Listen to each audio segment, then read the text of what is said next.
नमस्कार दोस्तों, फिर से मेरा नाम दीपक है। संविधान इसके पढ़ते हैं आगे। हमने कल कहाँ तक पढ़ा था कि संविधान को किस वर्ग में बांटा गया है। तो मैंने आपको बताया सामान्य वर्ग, मुस्लिम में, इसके बाद महिलाएं, फिर एससी एसटी, इतनी सारी सीटों में बांटा गया था। इसके बाद मैंने आपको बताया था कि महिला में कहाँ से सबसे ज़्यादा महिला थी हमारी। तो सबसे ज़्यादा कहाँ से थी हमारी? यूपीएससी क्या थी हमारी? महिलाएँ थी। इसके बाद दूसरे नंबर पे हमारा एकमात्र एससी महिला कौन सी थी हमारी? वो थी दाक्षायणी, और वो हमारी कहाँ से थी? मद्रास से थी। इसके बाद एकमात्र देसी रियासत से महिला कौन सी थी हमारी? उनका नाम मैंने बताया था, एनी मस्करीनी, त्रावणकोर से थी। इसके आगे हम पढ़ते हैं कि चुनाव का परिणाम क्या हुआ। चुनाव का परिणाम, तो चुनाव का परिणाम क्या होता है? जब चुनाव होते हैं तो उनमें से एक सबसे दो पार्टियां थी मेन। एक हमारी थी कांग्रेस, एक हमारी क्या थी? कांग्रेस, और दूसरी साइड क्या थी हमारी? मुस्लिम लीग। तो जिसमें से कांग्रेस ने हमारी कितनी सीटें जीती? हमारी 208 सीटें जीतती है, और मुस्लिम लीग 73 सीट जीतती है। कितने में? बाकी छोटी पार्टियां होती हैं, उनका कोई मतलब नहीं है। तो बहुमत किसकी सबसे ज़्यादा हुई? कांग्रेस की। और जिसकी ज़्यादा बहुमत होगी वही क्या बनाएगी? सरकार बनाएगी। तो कांग्रेस की सबसे ज़्यादा बहुमत थी, इसलिए कांग्रेस क्या होती है यहाँ पे? सरकार बनाती है। इसके बाद एक हमारे क्या थे? अंग्रेज थे। उनका नाम था ग्रेनविल ऑस्टिन। उन्होंने एक कथन कहा, और वो कथन क्या था? उन्होंने कहा कि संविधान सभा जो हमारी है वो ही क्या है? हमारी कांग्रेस है, और कांग्रेस ही हमारी क्या है? संविधान सभा है। तो उन्होंने क्या कहा? संविधान सभा ही कांग्रेस है, और कांग्रेस ही संविधान सभा है। तो ग्रेनविल ऑस्टिन ने हमारे क्या बोला? संविधान सभा ही क्या हमारी? कांग्रेस है, और कांग्रेस ही क्या है? हमारी संविधान सभा है। मतलब जो भी संविधान सभा है वो वहाँ पे बहुमत किसकी है? सबसे ज़्यादा कांग्रेस की है। तो पूरी की पूरी संविधान सभा ही कांग्रेस हो गई। और जो कांग्रेस है वो क्या है? जहाँ पे ज़्यादा बहुमत होगी वही क्या होगी? संविधान सभा होगी। तो वही क्या होगी? हमारी संविधान सभा हो गई। क्लियर है? इतना नोट कर लीजिए आप।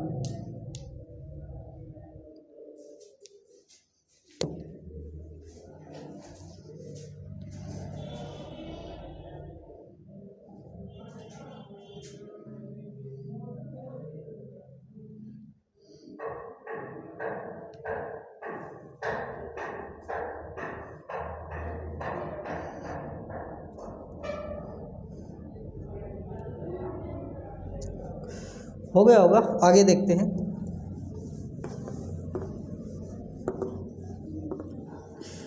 इसके बाद दो पॉइंट हमारे क्या है? इम्पोर्टेंट है। वो पॉइंट कौन कौन से हैं हमारे?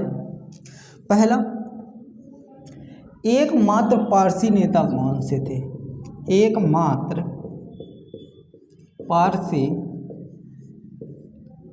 नेता कौन थे? तो उनका नाम हमारा क्या था? उनका नाम था हमारा पीएच मोदी। उनका नाम था हमारा पीएच मोदी, जो हमारे क्या थे? पारसी नेता थे। दूसरा पॉइंट हमारा क्या था? ये नोट करके हम लिख लीजिएगा आप। दूसरा पॉइंट आता हमारा, एकमात्र साम्यवादी नेता कौन से थे? साम्यवादी नेता। तो ये क्या थे हमारे? इनका नाम था सोमदत्त लाहिड़ी।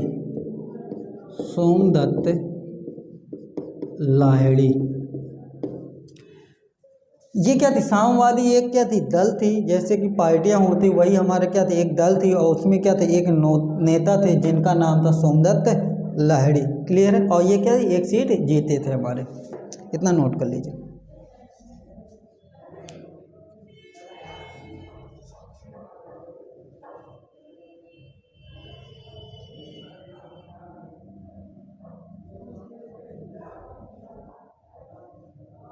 हो गया होगा। आगे देखते हैं। अब देखते हैं हम अंतरिम सरकार, जो हमारी क्या चुनाव जीत गई तो अंतरिम सरकार का गठन कब होता है, तो हमारा आ जाता है अंतरिम सरकार, इंटरिम गवर्नमेंट। तो अंतरिम सरकार का गठन ये होता है 2 सितंबर 1946 में। कब होता है अंतरिम सरकार का गठन? 2 सितंबर 1946। इसमें क्या थे, इसके अध्यक्ष कौन से थे, और पूछा जाता है इसके उपाध्यक्ष कौन से थे। दो चीज़ें इसमें इम्पोर्टेंट है, पहला अध्यक्ष और दूसरा हमारे क्या थे, उपाध्यक्ष। तो अध्यक्ष वही थे जब कौन से थे, जो 1946 में हमारे क्या थे, वायसराय थे। और वायसराय कौन से थे हमारे, वेवेल, लॉर्ड वेवेल। तो वेवेल को ही क्या बना दिया गया, वायसराय अध्यक्ष बना दिया गया। और उपाध्यक्ष कौन से थे हमारे, जवाहरलाल नेहरू, JL नेहरू, जवाहरलाल नेहरू। इसमें क्या वो अंतरिम सरकार में एक चीज़ और पूछी जाती है, मंत्रिमंडल कितने बने, मंत्रिमंडल। तो हमारे अंतरिम सरकार में 15 मंत्रिमंडल बनते हैं। कितने बनते हैं हमारे, 15 मंत्रिमंडल बनते हैं। क्लियर है। तो अंतरिम सरकार का गठन क्या हुआ, 2 सितंबर 1946 में। अध्यक्ष कौन से थे, जो उस टाइम वायसराय थे, कौन थे, लॉर्ड वेवेल। उपाध्यक्ष कौन थे हमारे, जवाहरलाल नेहरू। और मंत्रिमंडल कौन थे हमारे, मंत्रिमंडल कितने थे हमारे 15 मंत्रिमंडल थे। क्लियर है। इसके बाद एक नोट करके फिर से पॉइंट लिख लीजिएगा, नोट पॉइंट, कि एक स्टेटमेंट है आपका। स्टेटमेंट ये है कि एक देश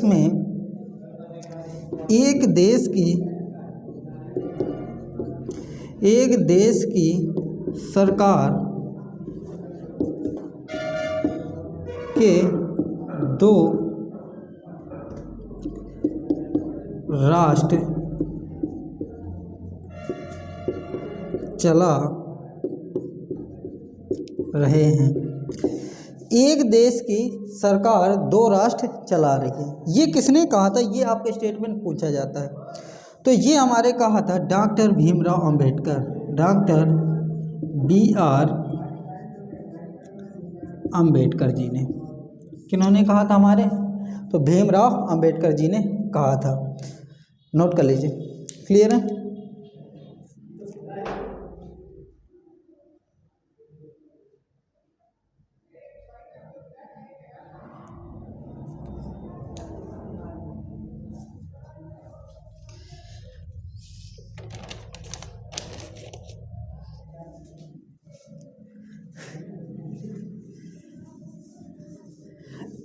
आगे देखते हैं।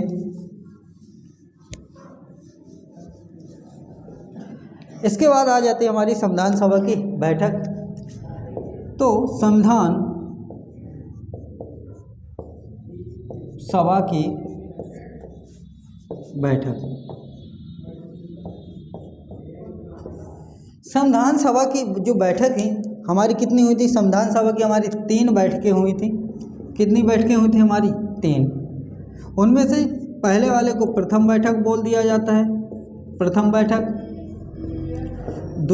दूसरे वाले को द्वितीय बैठक बोल दिया जाता है, द्वितीय बैठक बोल दिया जाता है। और तीसरे वाले को बोल दिया जाता है तृतीय बैठक। पहले वाले को प्रथम बैठक, दूसरे वाले को द्वितीय बैठक और तीसरे वाले को तृतीय बैठक। अब इनके बारे में हमें पूरा का पूरा डिटेल हमें पढ़ना है कि ये चीज़ होती क्या है और क्या चीज़ नहीं होती, इसमें क्या क्या चीज़ें हैं हमारी। अगर समझ में आ रहा हो तो आप वीडियो को ज़्यादा से ज़्यादा लाइक कर दीजिए, शेयर कर दीजिए और क्या कर दीजिए, सब्सक्राइब कर दीजिए, जिससे कि सभी के पास ये चीज़ें पहुंचती रहे।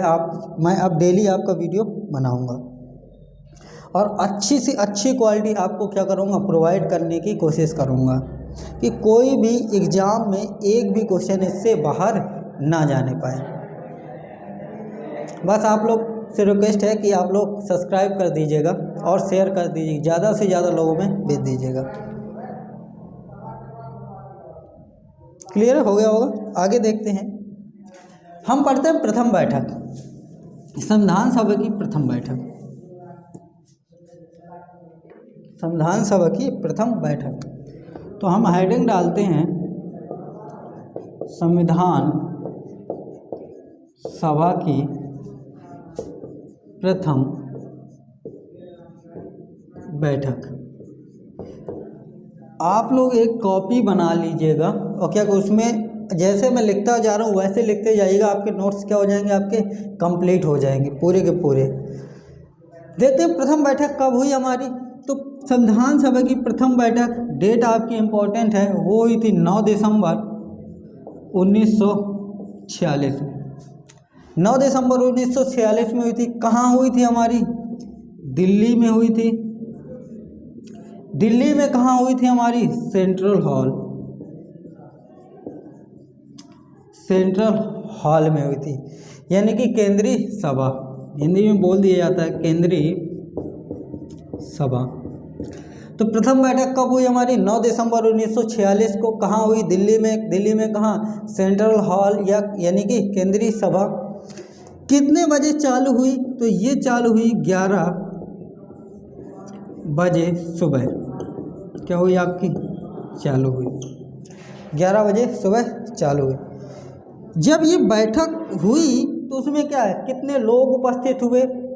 तो जो भी आपकी संविधान सभा थी तो इसमें हमारे 207 लोग क्या हुए आपके उपस्थित थे। 207 लोग क्या थे आपके उपस्थित थे। इसके बाद कोई भी आपकी सभा होगी उसमें कोई ना कोई अध्यक्ष होगा। तो ये सभा इतनी जल्दी बनी कि उसमें कोई भी अध्यक्ष बनाने का टाइम नहीं मिला। तो क्या किया गया, अब जब टाइम नहीं मिला तो अध्यक्ष तो बनाना पड़ेगा।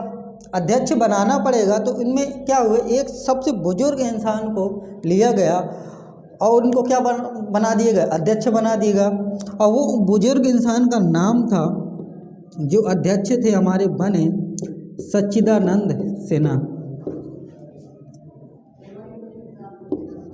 सच्चिदानंद सिन्हा। तो वो कौन बने हमारे? सच्चिदानंद सिन्हा। और ये कैसे अध्यक्ष थे? टेम्परेरी थे हमारे, मतलब कि अस्थायी थे। ये क्या थे आपके? अस्थायी अध्यक्ष थे। मतलब कि इनको क्या उस टाइम के लिए क्या बना दिया गया, बाद में क्या कर दिया जाएगा, हटा दिया जाएगा, इसलिए उसको क्या बोल दिया जाता? अस्थायी बोल दिया जाता है। क्लियर है। जब ये क्या हुए हमारे, ये बने, तो क्या ये जो संविधान सभा की बैठकें थी कहीं ना कहीं से लिया गया होगा, विचार किया गया होगा। ऐसा तो है नहीं कहीं से विचार नहीं किया, मुंह उठा के क्या हुए तुरंत उसमें वो कर दिए, बना दिए। तो ये विचार लिया गया। और ये विचार कहाँ से लिया गया, इसका विचार कहाँ से लिया गया? विचार हमारा फ्रांस से लिया गया। कहाँ से? फ्रांस से क्या लिया गया हमारा? लिया गया क्या? विचार। और ये सुझाया किसने कि ये फ्रांस से लीजिए? जिन्होंने सुझाया जिन्होंने, यानी कि जिन्होंने बताया, तो उनका नाम था आचार्य जे.वी. कृपलानी। आचार्य जे.वी. कृपलानी। इन्होंने क्या किया, बताया कि क्या है, ये फ्रांस में संविधान सभा की बैठकें हुई थी और यहाँ पे ऐसे ऐसी चीज़ें हुई थी। आप क्या करिए, वहाँ से लीजिए और क्या करिए, बैठकों को व्यवस्थित कीजिए और संविधान सभा बनाइए। क्लियर है सारा का सारा। इससे ज़्यादा प्रथम बैठक में आपके नहीं पूछा जाएगा, इसकी गारंटी मैं देता हूँ। आप नोट कर लीजिए पूरा का पूरा। बस आपसे एक ही रिक्वेस्ट है कि आप ज़्यादा से ज़्यादा चैनल को क्या करिए, सब्सक्राइब कर दीजिए और क्या करिए, ज़्यादा से ज़्यादा लोगों के पास शेयर करिए।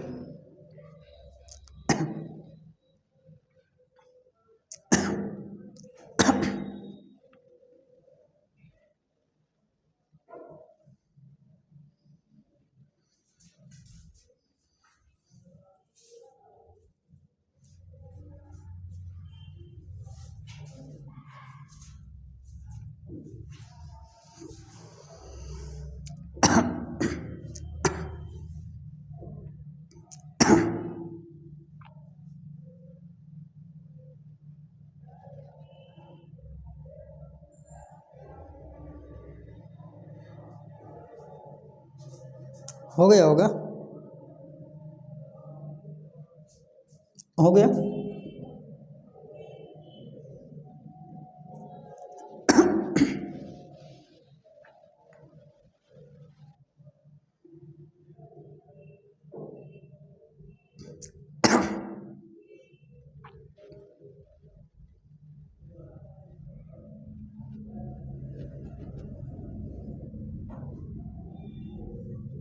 देखिए आगे देखते हैं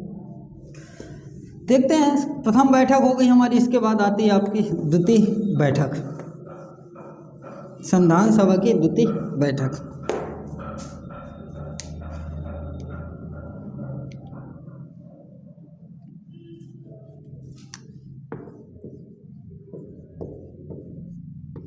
संविधान सभा की द्वितीय बैठक, इसमें भी डेट इम्पॉर्टेंट है कि संविधान सभा जो हमारी थी इसकी द्वितीय बैठक कब हुई, तो इसकी द्वितीय बैठक 2 दिन बाद जस्ट हुई, और वो डेट क्या थी आपकी 11 दिसंबर 1946।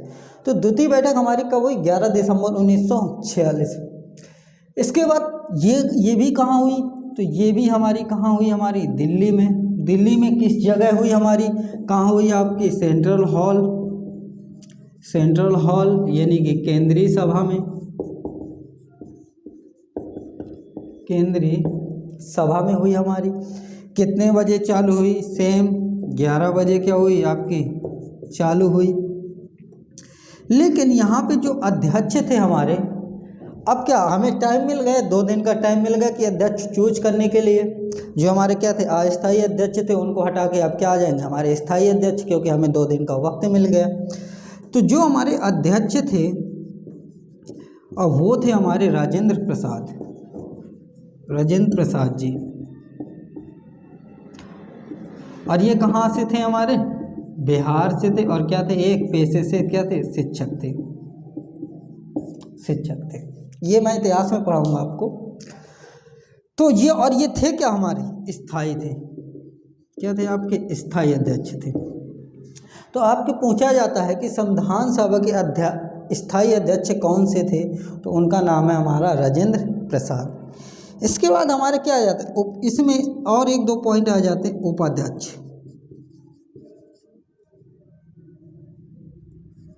उपाध्यक्ष, जो हमारे उपाध्यक्ष थे इसमें 2 थे हमारे, एक जिनको मनोनीत किया गया,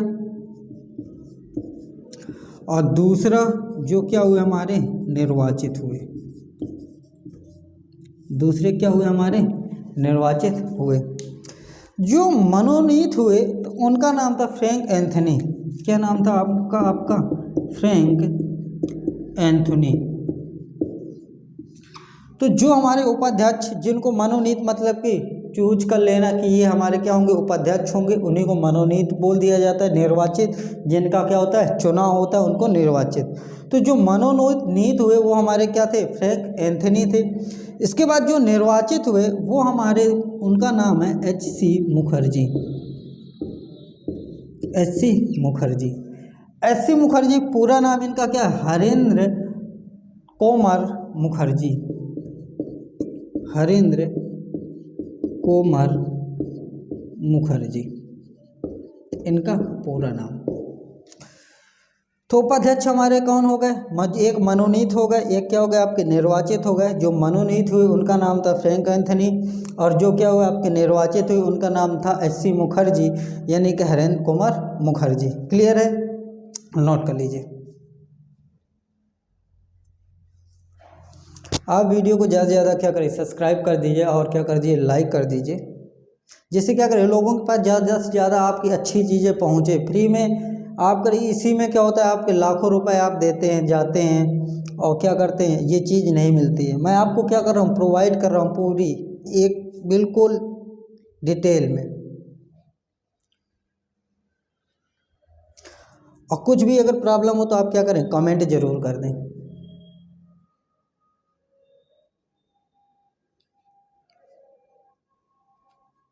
हो गया।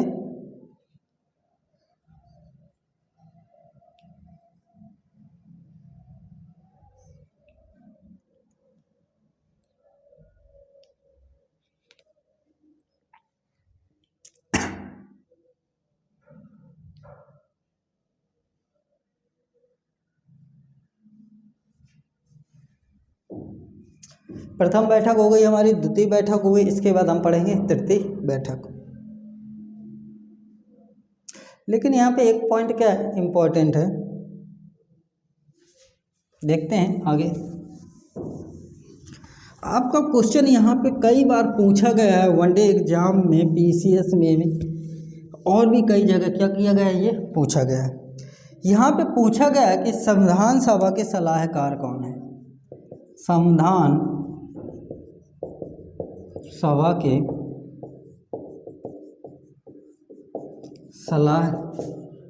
तो संविधान सभा के सलाहकार कौन है, ये कई बार क्वेश्चन आपका आया हुआ है। तो उनका नाम है BN राव। क्या नाम है आपका? BN राव, बेनेगल नरसिंह राव। इनका पूरा नाम बेनेगल नरसिंह राव, पूरा नाम। ये थे क्या, ये हमारे क्या थे, बेनेगल नरसिंह राव XIAS क्या थे आपके ऑफिसर थे, यानी कि सिविल सेवक थे। क्लियर है? BN राव वही क्या हमारे संविधान सभा के सलाहकार माने जाते हैं। क्लियर, नोट कर लीजिए।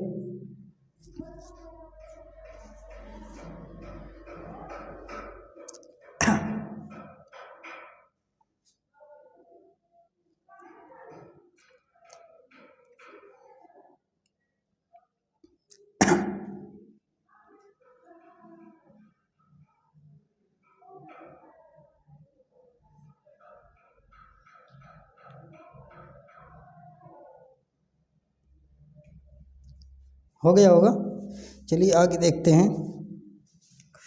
इसके बाद हमारा आ जाता है संविधान सभा की तृतीय बैठक।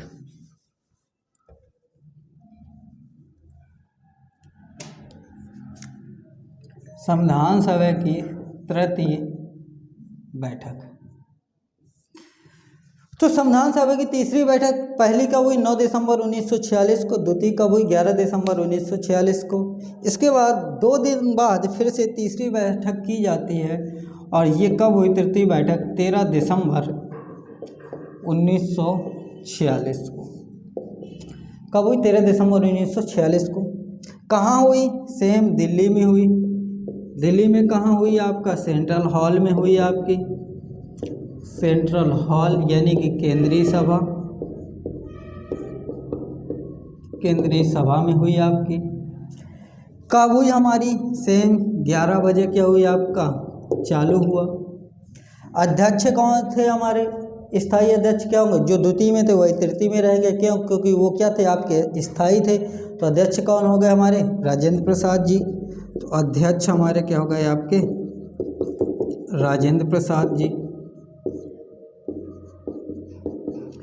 राजेंद्र प्रसाद जी। इसमें क्या किया गया? इसमें एक चीज़ बहुत अच्छी की गई। इसमें क्या किया गया?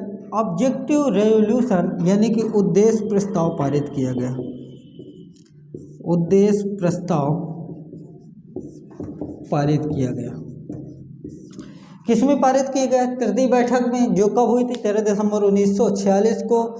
इसमें क्या किया गया? आपका उद्देश्य प्रस्ताव पारित किया गया। उद्देश्य प्रस्ताव पारित किसने किया? यहाँ से एक क्वेश्चन आपका आता है कि उद्देश्य प्रस्ताव पारित किसने किया।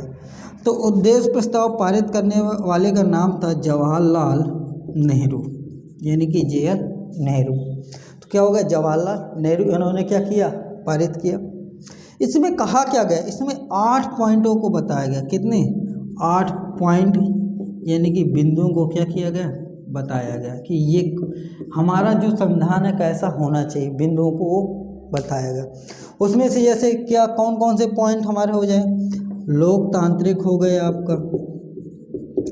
हमारा संविधान कैसा होना चाहिए? लोकतांत्रिक होना चाहिए, गणराज्य होना चाहिए, और क्या होना चाहिए? संसदीय व्यवस्था होनी चाहिए, संसदीय व्यवस्था होनी चाहिए, और क्या होनी चाहिए? इसमें मौलिक अधिकार होने चाहिए, मौलिक अधिकार होने चाहिए, और भी बहुत सारे क्या चीज़ें इसमें बताई गई 8 बिंदुओं में। क्लियर है? यही हमारा क्या उद्देश्य प्रस्ताव है। तो आप में तीसरी बैठक में सबसे ज़्यादा इम्पोर्टेंट यही है आपका कि उद्देश्य प्रस्ताव किसने पारित किया? जवाहरलाल नेहरू जी ने पारित किया। क्लियर है? नोट कर लीजिए।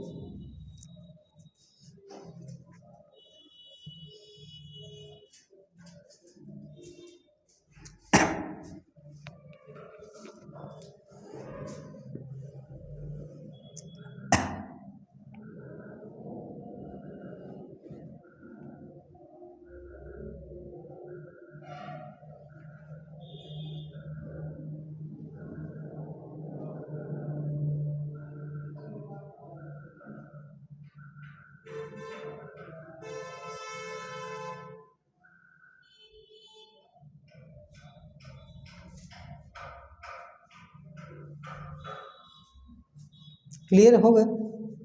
एक बिंदु यहाँ से और पूछा गया, ये तो हमने क्या किया? पारित किया, लोगों के सामने क्या रखा, लेकिन उद्देश्य प्रस्ताव स्वीकार कब किया गया?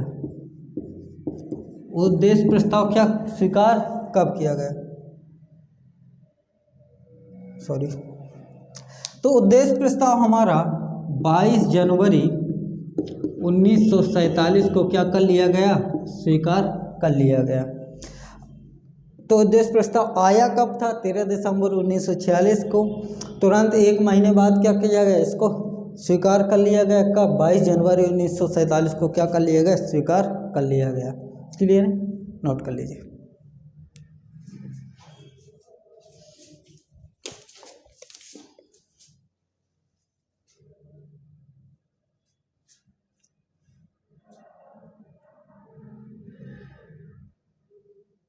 हो गया? चलिए आगे देखते हैं। अब जब ये बैठक हो गई तो संविधान सभा क्या करेगी हमारे? अब संविधान का निर्माण करेगी और क्या करेगी? तो देखते हैं। तो जब संविधान का निर्माण करने से पहले क्या होगी? समिति भी तो बनेगी। संविधान कौन बनाएगा, कौन नहीं बनाएगा? तो उसमें एक समिति आती है, जो समिति का बहुत ज़्यादा इम्पोर्टेंट है, जिसको बोला जाता है प्रारूप समिति। प्रारूप समिति, ड्राफ्टिंग कमेटी, इंग्लिश में ड्राफ्टिंग कमेटी। तो प्रारूप समिति, तो प्रारूप समिति यहाँ से 2-3 चीज़ क्या है? इम्पोर्टेंट है। कौन सी वो चीज़ें क्या है आपकी इम्पोर्टेंट हैं? इसका गठन कब हुआ प्रारूप समिति का? तो ये हुआ 29 अगस्त 1947 को। क्या होता है? इसका गठन होता है हमारा प्रारूप समिति का।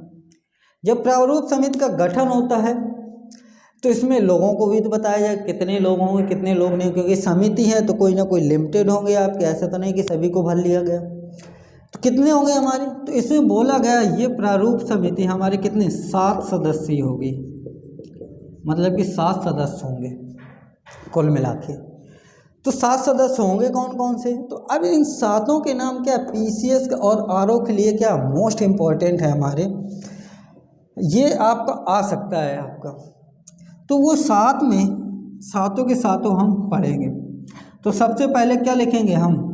अध्यक्ष लिखेंगे। तो हमारे सब कोई जानता है कि इसके प्रारूप समिति के अध्यक्ष कौन थे हमारे? डॉक्टर भीमराव अंबेडकर थे हमारे। कौन से थे हमारे? डॉक्टर BR अंबेडकर,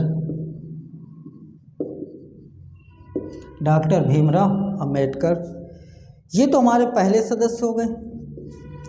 इसके बाद दूसरा हमारे कौन से आ जाते हैं? तो दूसरे हमारे आ जाते हैं अल्लादी कृष्णा स्वामी। अल्लादी कृष्णा स्वामी, अल्लादी कृष्णा स्वामी आ जाते हैं। आगे भी है इसका अयंगर। तो प्रारूप समिति का गठन हमारा 29 अगस्त 1947 को। कितने सदस्यीय टीम थी हमारी? 7 सदस्यीय क्या थी आपकी टीम थी। इसके बाद अध्यक्ष कौन से थे हमारे? भीमराव अंबेडकर थे। दूसरे कौन से थे हमारे? अल्लादी कृष्णा स्वामी थी। ये कहाँ से थे? नीचे तमिलनाडु साइड से थी। तीसरे नंबर पे आ जाते हैं हमारे M गोपाल स्वामी।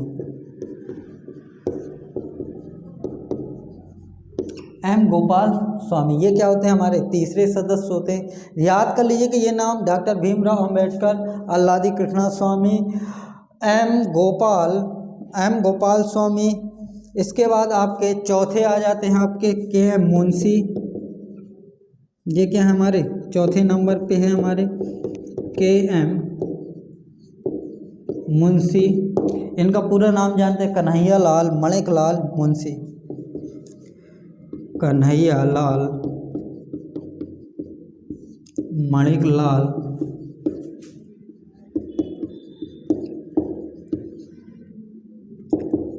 मुंशी।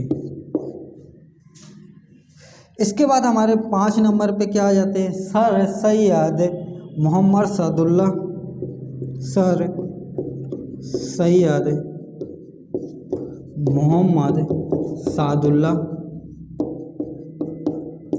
ये क्या हमारे 5।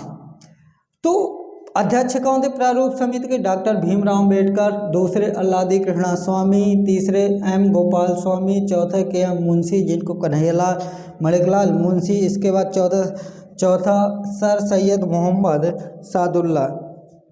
इसके बाद हमारे 6वें आ जाते हैं सर वी.एल. मिश्र। वी.एल. मिश्र। लेकिन इनका क्या हो जाता है, ये क्या करते हैं, त्याग पत्र दे देते हैं। क्या दे देते हैं, हमारे त्याग पत्र दे देते हैं। तो या तो बोल दो शर्त मत लगाओ वी.एल. मिश्र 6वें नंबर पे, लेकिन ये क्या कर दे, त्याग पत्र देते। तो इनके जब त्याग पत्र देंगे तो इनकी जगह कोई आएगा तो आएगा ही, क्योंकि जगह तो खाली रह ही नहीं। तो इनकी जगह हमारे आ जाते हैं माधवराव। क्या आ जाते हैं हमारे, माधव राय। जैसे ये वी.एल. मिश्र क्या देते, त्याग पत्र देते, तो अगले सदस्य को चुन लिया जाता है जिनका नाम था माधव राय। इसके बाद 7वें नंबर पे आ जाता है डी.पी. खेतान। डी.पी. खेतान। लेकिन इनकी क्या हो जाती है, मृत्यु हो जाती है।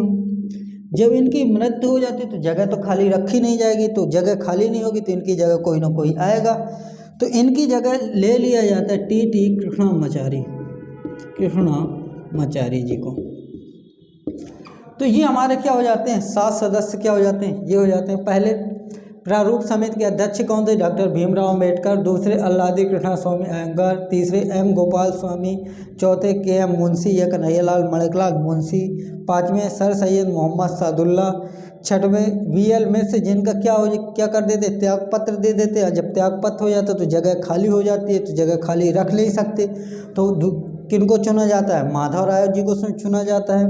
इसके बाद 7वें क्या हो जाती है, डी.पी. खेतान हो जाते हैं, जिनकी क्या हो जाती है, मृत्यु हो जाती है, तो ये भी जगह खाली हो जाती है। जब जगह खाली हो जाती है तो अगले सदस्य को चुना जाएगा जिनका नाम था टी.टी. कृष्णामाचारी। क्लियर है सभी को, नोट कर लीजिए। वीडियो की ज़्यादा से ज़्यादा क्या करिए, शेयर करिए, लाइक कर दीजिए, सब्सक्राइब कर दीजिए चैनल को, और क्या ज़्यादा से ज़्यादा लोगों तक इसको पहुँचाइए आप लोग। नोट करिए।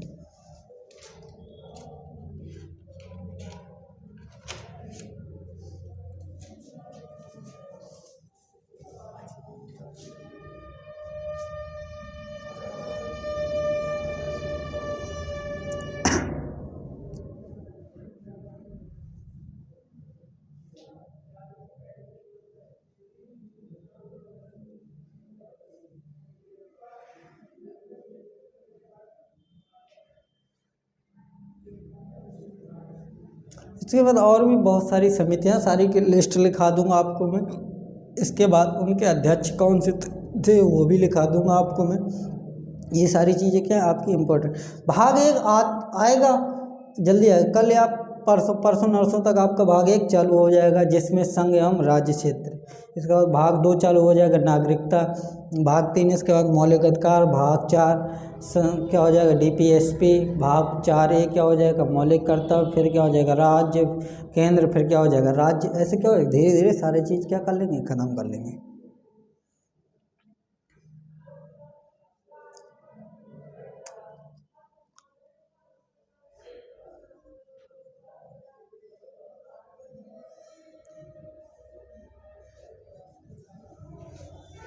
नोट कर लीजिए आप लोग।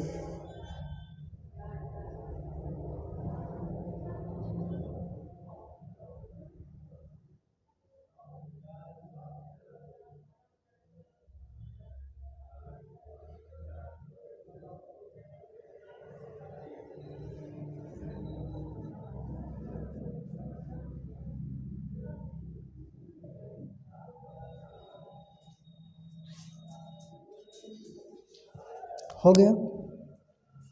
आगे देखते हैं प्रारूप समिति के बाद। तो छोटी छोटी समितियां हैं, उनके क्या अध्यक्ष आपके इम्पोर्टेंट हैं। तो एक साइड आप डाल लीजिए समिति का नाम और दूसरी साइड डाल लीजिए अध्यक्ष। एक साइड आप हेडिंग डाल लीजिए समिति का नाम, समिति का नाम, और दूसरी साइड डाल दीजिए आप अध्यक्ष।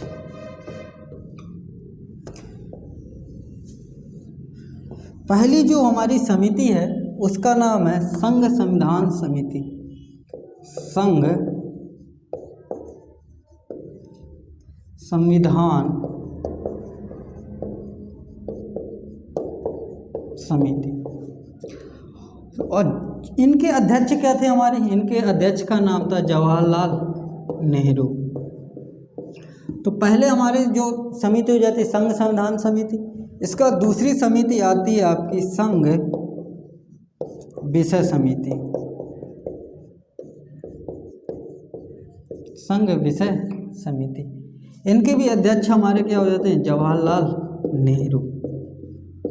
क्या हो जाता है हमारे? जवाहरलाल नेहरू। तीसरी हमारी समिति आ जाती है प्रांत विषय समिति। तीसरी कौन सी हमारे आ जाती है? प्रांत विषय समिति। इसके अध्यक्ष, इनके अध्यक्ष सरदार वल्लभ भाई पटेल। सरदार वल्लभ भाई पटेल, यह सरदार पटेल जी। तो पहले संघ संविधान समिति के अध्यक्ष हमारे जवाहरलाल नेहरू, संघ विषय समिति के अध्यक्ष जवाहरलाल नेहरू, प्रांत विषय समिति के अध्यक्ष सरदार वल्लभ भाई पटेल। चौथा आ जाता हमारे मौलिक अधिकार समिति।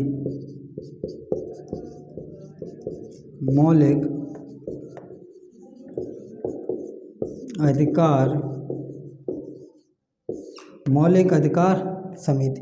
इसके अध्यक्ष कौन से थे? इसके अध्यक्ष भी हमारे क्या थे? सरदार वल्लभ भाई पटेल। सरदार वल्लभ भाई पटेल। इसके बाद हमारी क्या हो जाती? पांचवी समिति आ जाती है मौलिक अधिकार उप समिति। मौलिक अधिकार उप समिति, मतलब कि इससे क्या थी? छोटी समिति थे। इसके अध्यक्ष क्या थे हमारी? इनके अध्यक्ष का नाम था जे.बी. कृपलानी। अध्यक्ष का नाम क्या था? जे.बी. कृपलानी। इसके बाद हमारे क्या है? छठवां आ जाता है आपका अल्पसंख्यक समिति। अल्पसंख्यक समिति। तो अल्पसंख्यक समिति के भी अध्यक्ष हमारे क्या थे? सरदार वल्लभ भाई पटेल जी थे। सरदार वल्लभ भाई पटेल जी थे। तो हमारी 6 समिति हो गई। संघ संविधान समिति, जिसके अध्यक्ष क्या थे? जवाहरलाल नेहरू थे। दूसरी संघ विषय समिति, जिसके अध्यक्ष क्या थे? जवाहरलाल नेहरू। तीसरे क्या थे? प्रांत विषय समिति, जिसके अध्यक्ष क्या थे? सरदार वल्लभ भाई पटेल। चौथे कौन से? मौलिक अधिकार समिति, जिनके अध्यक्ष क्या थे? सरदार वल्लभ भाई पटेल। पांचवें मौलिक अधिकार उप समिति, जिनके अध्यक्ष क्या थे? जे.बी. कृपलानी। छठवां अल्पसंख्यक समिति, जिसके अध्यक्ष क्या थे? आपके सरदार वल्लभ भाई पटेल। इतना नोट कर लीजिए, और भी 2-4 हैं, उनको नोट करते हैं। आ रहा है सभी के समझ में?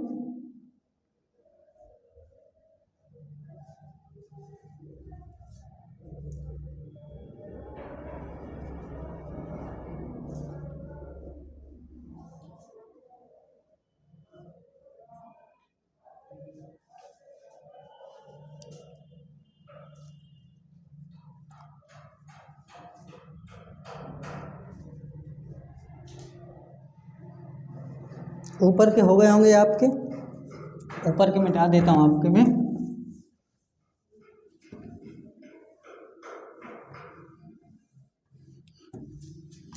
देखिए आगे देखते हैं हम।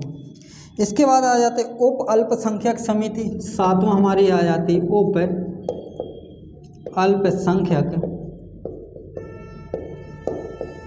समिति, जिनके हमारे क्या थे, हमारे अध्यक्ष क्या थे, हमारे एस.सी. मुखर्जी जी थे। हमारे क्या थे, एस.सी. मुखर्जी थे। 8वें आ जाते प्रक्रिया नियम समिति। प्रक्रिया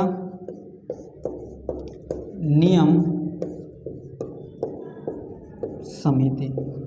अल्पसंख्यक अगर आ जाए अल्पसंख्यक समिति के तो सरदार वल्लभ भाई पटेल। उप अल्पसंख्यक आ जाए तो हमारे क्या, एस.सी. मुखर्जी। प्रक्रिया नियम समिति आ जाए तो इसके अध्यक्ष थे हमारे राजेंद्र प्रसाद जी। राजेंद्र प्रसाद जी थे। इसके बाद हमारे 9वां आ जाता है संचालन समिति। क्या आ जाता है आपका, संचालन समिति। तो संचालन समिति के भी अध्यक्ष क्या थे हमारे, राजेंद्र प्रसाद जी थे। कौन से थे हमारे, राजेंद्र प्रसाद जी थे।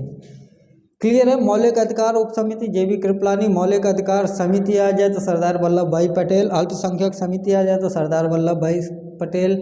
उप अल्पसंख्यक समिति आ जाए तो क्या, एस.सी. मुखर्जी। प्रक्रिया नियम समिति आ जाए तो राजेंद्र प्रसाद जी अध्यक्ष थे। संचालन समिति के क्या थे आपके, राजेंद्र प्रसाद जी थे। नोट कर लीजिए। नीचे के हो गए होंगे आपके, नीचे की मिटा देता हूँ।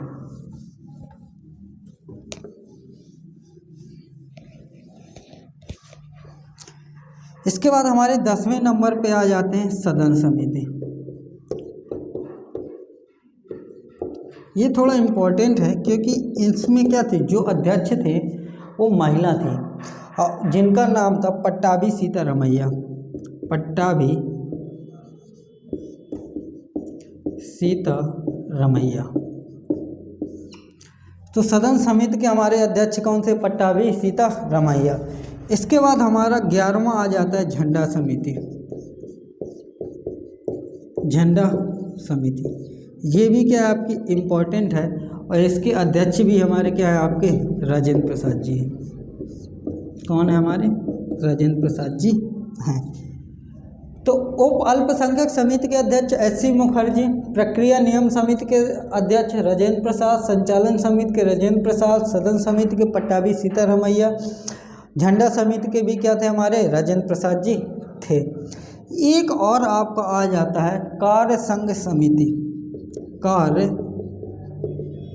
संघ समिति। और लास्ट ये हमारा कार्य संघ समिति, इनके अध्यक्ष थे के.एम. मुंशी। के.एम. मुंशी। तो हमारी 12 समितियां थीं जब बनी हमारी टोटल। क्लियर है सभी का, ये सारे के सारे नोट कर लीजिए। बाकी का हम क्या पढ़ेंगे, कल पढ़ेंगे, ये आप इतना नोट कर लीजिए। कल हम पढ़ेंगे संविधान के वाचन। संविधान का वाचन कितनी बार हुआ, कितनी बार नहीं हुआ। इसके बाद पढ़ेंगे हम कि संविधान जब बना तो कितने पेज का था, कितने ग्राम का था, उसको तौला गया, किसने लिखा, किसने नहीं लिखा है, उसमें क्या क्या चीज़ें हैं, कौन सी भाषा में लिखा गया संविधान को। इसके बाद बहुत सी सारी चीज़ें आपकी हैं। उसमें संविधान में किसका नाम आपका वर्णित है, यानी कि उसमें लिखा हुआ है आपका। ये सारा का सारा संविधान के बारे में पढ़ेंगे, पूरा फुल डिटेल जा रहे हैं। बस आपसे रिक्वेस्ट यही है कि आप क्या करिए, ज़्यादा से ज़्यादा चैनल को सब्सक्राइब कर दीजिए और शेयर करिए और बोलिए कि आप इसको देखिए, पूरा का फुल डिटेल आपको पढ़ाया जाएगा।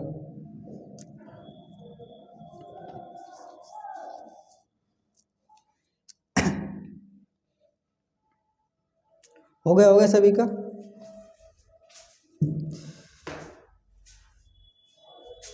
देखते रहिए आप education hub by Deepak sir. Thank you, धन्यवाद, जय हिंद, जय भारत।